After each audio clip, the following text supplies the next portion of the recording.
Браќа и сестри македонци, откако ја слушнавте за прв пат новата верзија на Параходот, дозволете ми сега да ви се обратам само вам, чии срца и ум беа допрени не од изведбата, туку од пораката. Верувајте ми, ова е порака која директно Бог му ја испраќа на македонскиот народ. Јас сум само гласник на пораката во која Бог бара од нас македонците на колена да се покаеме, но зошто да се покаеме и зашто да се покаеме? Пред да направиме обсежна анализа на пораката, што Бог ни ја праќа, преку Госпелот Параходот, да ја одредиме судбината и мисијата на Госпелот според водството на Светиот Дух. Веќе реков, јас сум само гласникот кој трчеше 42 километри од Маратон до Атина за да ја соопшти веста за победата. Преку Госпелот Параходот, Бог ни ја соопштува прекрасната вест дека се уште има спас за македонскиот народ. Војникот кој го истрчал првиот маратон, после извршената мисија починал. Спремен сум и јас на таков крај, ако мојата мисија биде кронисана со конечно будење на македонскиот народ и ставање крај на македонската Голгота. Длабоко верувам и искрено се надевам дека за многу кратко време Госпелот Параходот ќе се трансформира во духовна химна на македонскиот народ. За да се случи тоа, ќе мора да се ангажираат најдобрите македонски музичари и пејачи кои освен дарот од Бога ја имаат во своите срца и љубовта кон Македонија. Целта е да се испеат и снимаат неколку десетици верзии на Госпелот Параходот и секојдневно таа духовна химна на македонскиот народ да се изведува на сите фреквенции и на сите можни медиуми и социјални мрежи. За да го постигнеме тоа, преку видеово испраќам апел до најдобрите македонски музичари, онака како што ги добив во водството на Светиот Дух. Број 1. Ана и Игор Дурловски со Андријана Јаневска. Број 2. Симон Трпчевски. Број 3. Next Time браќата кои се прославија со Ја излези Ѓурѓо. Број 4. Анета и Молика. Број 5. Прекрасната музичка фамилија Тавитјан. Број 6. Елена Андоновска. Број 7. Сузана Спасовска. Број 8. Боби Мојсовски. Број 9. Давид Темелков. Број 10. Владко Лозановски. Број 11. Горан Алич, Горан и Ленче Кукич, внуците и нивниот бисер Иван Кукич. Број 12. Васко Гогов, внукот и неговата тајфа. Број 13. Тања Ксена Царовска. Број 14. Владко Стефановски. Број 15. Тајфата Маестро. Број 16. Тајфата Дрим Тим. Број 17. Наум Петрески. Број 18. Ефто Попиновски. Број 19. Даутовски тајфата. Број 20. Љубојна тајфата. Број 21. Калдар на тајфата. Број 22. Ние, Кристина и Филип, Нена и Мони, Патриција и јас ќе создадеме своја верзија на Госпелот. Нека ми простат сите оние кои не се спомнати, а кои се допрени во срцата од Госпелот и имаат музички дар да направат ремек дело од него. Слободно, со Божји благослов, нека го направат тоа. Ве молам, споделувајте го видеото за апелот да стигне до сите горе споменати уметници. Ве молам, сите кои се пронајдете во оваа преубава Божја мисија, контактирајте меѓу себе, правете поголеми уметнички тајфи, оти на тој начин создаденото дело ќе биде далеку поубаво. Сон ми е еден ден македонската опера и балет заедно со македонската филхармонија, заедно со горе спомнатите уметници да создадат преубава духовна химна на македонскиот народ. Авторското право на Госпелот Параходот му припаѓа на Бог. Исус им рекол на апостолите: бесплатно добивте, бесплатно давајте. Значи истото важи и за вас, само еден услов: никаква промена на текстот. Да не се мешаме во Божјето дело како што тоа го прават религијските цркви. Откако ја утврдивме мисијата на Госпелот Параходот, продолжуваме со анализата на пораката што Бог ни ја испраќа преку Госпелот, а според водството на Светиот Дух. Значи, се враќаме на прашањето зошто да се покаеме и зашто да се покаеме. Народе македонски, не е седно да се биде кинес, германец, американец или македонец. Зошто? Па Кина, Германија и Америка не се ниту еднаш спомнати во Светото писмо. Македонија и македонците сме спомнати 28 пати. Македонија е библиска земја, македонците сме библиски народ. Дотолку поголема е нашата одговорност пред Бога во однос на останатите народи. Ќе ви соопштам една вистина која никогаш нема да ви ја кажат црковните водачи. Запомнете, кога црквата влезе во сојуз со државата, прва умира верата. Повторувам, кога црквата влезе во прелюбнички брак со државата, верата умира, трансформирајќи се во религија. Од денот кога апостол Павле ја покрсти паганката македонката Лидија, новата вера процвета низ тешки прогони, терор и убиства на новите Христови следбеници. Тоа беше чиста вера во Спасителот, вера во воскресението и во вечниот живот, вера не извалкана со никаква традиција или паганизам. Но кога во 325 година после Христа, римскиот император Константин договорил со црковните водачи да престане прогонот на христијаните во империјата, христијанството да стане службена религија во Римската империја, а за возврат црквата да го префрли славењето на Бог од светата сабота во паганската недела, имено во недела се празнувал празникот на Богот на Сонцето во пагански Рим. Од тогаш започнува вистинската голгота на Христовата црква, а со тоа и на македонскиот народ. Секој вистински верник знае дека клучниот момент во рушењето на христијанството како вера е моментот кога христијанството станува службена религија на Римската империја. Од тој момент започнуваат делбите во црквата, поделба на многу деноминации, внесување на пагански обичаи, ритуали и идолопоклонство во црквите и отворено менување на Божиот закон. Народе македонски, кога Сотоната свати дека не може да ја уништи Христовата црква преку прогонот и теророт од страна на римските власти, одлучи да ја руши црквата одвнатре, преку газење и менување на Божиот закон. Секој вистински верник знае дека, за да му биде верен на законот, пред да се почитуваат 10 Божји заповеди, мора да се почитуваат други две, кои се доказ на нашата лојалност кон Творецот. Првата заповед, доказ на лојалноста гласи: за Бог и со Бог нема компромиси. Тоа значи, ние луѓето меѓу себе можеме да се договараме и да правиме компромиси за се, но кога е во прашање Бог, него го прифаќаме безкомпромисно до крај. Втората заповед, доказ на лојалноста, гласи: хула на Бога е да се толкува законот. Се во Светото писмо може да се истражува и толкува, но Божиот закон, испишан со светиот Божи прст, се спроведува и држи со вера и без поговор. Народе македонски, како што спомнав, првото предавство од страна на црквата кон Бога е извршено точно пред 1700 години, кога на Никејскиот собор одржан во 325 година после Христа, кога со декрет на царот Константин христијанската религија била прогласена за службена религија на империјата, а за возврат црковните водачи прифатиле светата сабота да биде заменета со паганската недела како ден за славење на Бога. Тоа била првата голема победа на Сотоната над Христовата црква, победа со која Сотоната влезе во црквата и почна постепено да ја руши одвнатре, внесувајќи во црквата пагански доктрини, обичаи, ритуали, идолопоклонство и ерес. Запрепастувачки е како Сотоната успеал со употребата само на еден збор, зборот освен, преку своите слуги во црквата од Божиот закон да направи една необврзувачка листа на правила. Трагично, имено, истиот тој збор освен има широка примена и во световните закони, каде што популарно е наречен дупка во законот. Низ неколку примери да ја согледаме деструктивната моќ на зборот освен, во 6-та Божја заповед која гласи: не убивај, додавајќи го зборот освен, Сотоната им дава право на религијските христијани да убиваат во ситуации кога нивните политички водачи го бараат тоа од нив.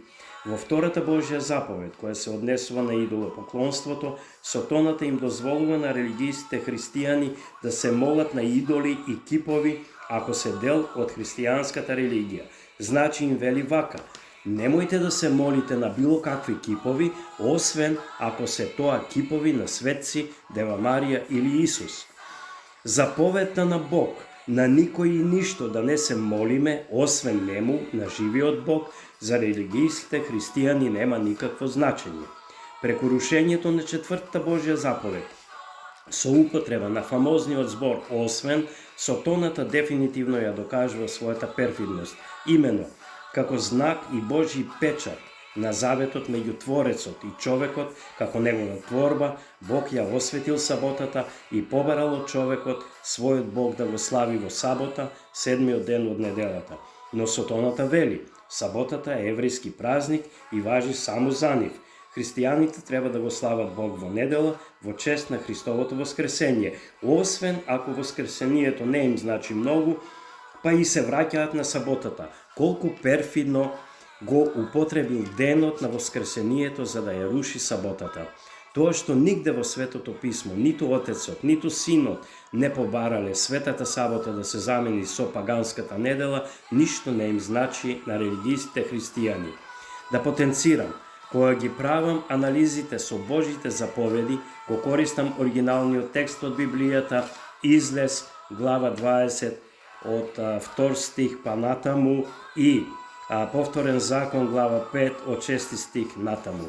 Тоа го правам од причина што во катекизмот и другите црковни книги од 10 Божји заповеди направено е турлитава. Поразително е како успеал сатаната со употреба само на зборот освен преку своите слуги црковните водачи да внесе милиарди луѓе во кривоверство. Од страна на религијските христијани често доаѓа коментарот: со смртта на крстот Исус го укинал законот. Значи ли тоа дека 2000 години човештвото живее во морално беззаконие?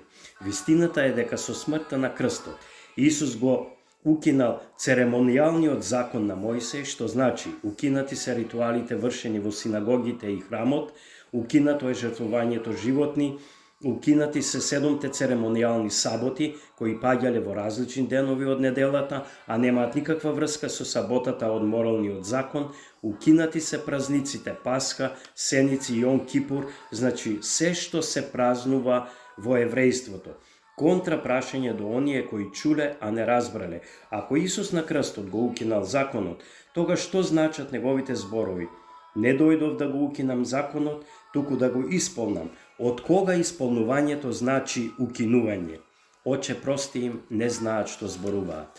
Народе македонски, во тек на 1700 години, сатаната успеал целосно да ја добие битката во внесувањето на лажната наука меѓу католиците, православните и протестантите. Дури ниту зборовите на Исус, небото и земјата ќе поминат, моите зборови нема, значи законот нема да помине, не им значат ништо на религијските христијани. Дури ниту зборовите кои Бог ги кажува преку пророк Исаија и во Кралството небесно на млада месечина и во сабота ќе му се молите на Бог, не се доволно уверливи за религијските христијани да и се вратат на светата сабота. Нема одговор ниту на последниот повик од страна на Исус, кога во Откровението речиси крикнува: народе мој, излези од Вавилон, за да не пиеш од виното на Божиот гнев неразводнето. При тоа Вавилон е религијското христијанство потонато во кривоверство. Единствено библиските христијани го одеа долго време патот на вистинската вера, но на крајот за жал пак преку фамозниот збор освен сатаната успеа и нив да ги стави под контрола. Имено, ним сатаната последниве децении им се обрати преку лажните пророци со зборовите: вие библиските христијани најисправно го славите Бог, освен едно нешто кое не е доволно. Не е доволно само во сабота да го славите Бог. Треба да го славите секој ден, тогаш Бог ќе биде најсреќен. Но немојте во сабота да го славите, не е фер на сиот напор што го правите за прослава на Бог, уште да ве нарекуваат суботари. И така, најголемиот измамник во универзумот успеа да ги измами тие претежно млади луѓе кои себе се нарекуваат следбеници на Исус и во последно време никнуваат како печурки по дожд. Жално, ама вистинито. Конечно остана на нозе уште една мала деноминација адвентисти кои се уште му се спротивставуваат на сатаната и како што Исус бара во Откровението го држат законот и ја имаат верата во Христа, со што го представуваат остатокот од Божјата црква. Народе македонски, воден од Светиот Дух, Ќе ви ја објаснам символиката во Госпелот параходот. Имено, параходот е лажната црква, која со векови наназад тоне во матниот вардар. Матниот вардар ја символизира лажната религија. Секој народ има свој параход, кој тоне во својот матен вардар, но Божјата милост е бесконечна.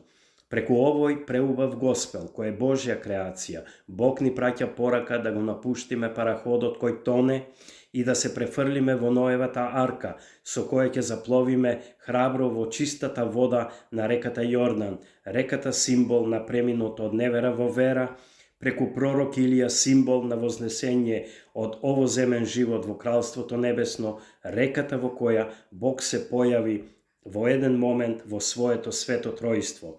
Во моментот на крштевањето на Исус од страна на Јован Крстител во реката Јордан од небото проговори громогласно Бог Отецот: ова е мојот возлюбен син, него слушајте го. За да во истиот миг Светиот Дух во облик на гулаб се спушти врз рамото на Синот Божји.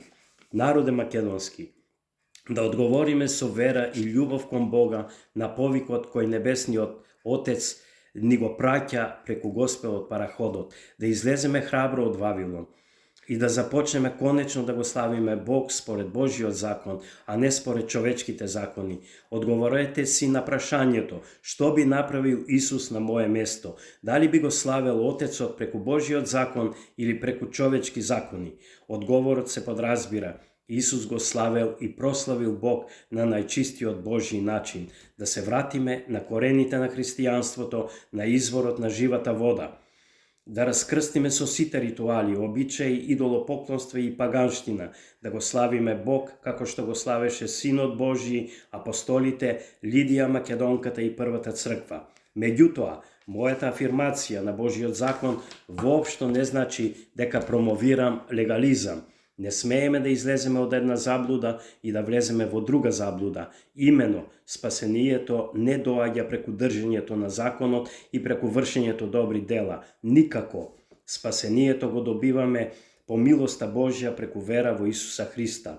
Нема место за компромис во ова тврдење, но спасението кое произлегува од верата во Христа подразбира наново раѓање, трансформација на стариот човек во наново роден, кој како последица на примањето на верата во Христа има насушна желба и потреба да го почитува законот и да прави добри дела. Значи, примањето на верата во Христа е причината, а држењето на законот и добрите дела се последица, никако обратно.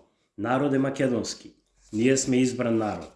Бевме избрани кога Исус не избра преку апостол Павле и Лидија Македонката да го шириме христијанството во паганска Европа.